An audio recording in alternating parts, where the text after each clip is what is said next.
Ice cream ice cream ice cream. Hi ice cream. ചേച്ചി എന്തൊക്കെ ഐസ്ക്രീമുകളാണ് ഉള്ളത്?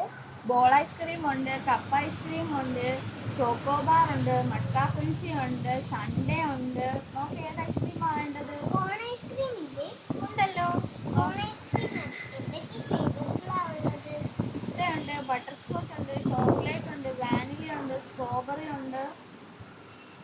ഇഷ്ടമാണ്. ഇഷ്ടം ഇഷ്ടമാണ്. എത്ര രൂപയായി? 20 രൂപ.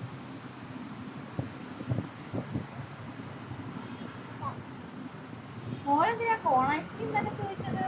കോൺ ഐസ്ക്രീമിൽ കോണും ഐസ്ക്രീമും കുറച്ച് പിക്കലുകളും അല്ലേ ഉള്ളൂ, പ്ലാസ്റ്റിക് പീസ് ഒന്നും ഇല്ലല്ലോ.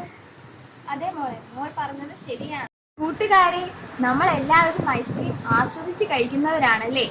എന്നാൽ കപ്പ് ഐസ്ക്രീമും ബോൾ ഐസ്ക്രീമും എല്ലാം കഴിക്കുമ്പോൾ ഓരോ തവണയും ഓരോ പ്ലാസ്റ്റിക്കുകളാണ് വലിച്ചെറിയപ്പെടുന്നത്. Single use പ്ലാസ്റ്റിക്കുകളാണിവ.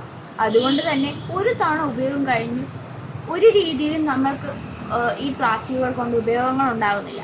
എന്നാൽ പിന്നെ നമുക്ക് കോൺ ഐസ്ക്രീം കഴിച്ചാൽ പോരെ. നമുക്ക് സ്വാദിഷ്ടമായ ഐസ്ക്രീമും അതുപോലെ തന്നെ ഒരു കോണും കൂടിയാണ് ലഭിക്കുന്നത്. പ്ലാസ്റ്റിക്കിനേക്കാൾ നല്ലത് ഒരു കോൺ ഐസ്ക്രീം തന്നെയല്ലേ.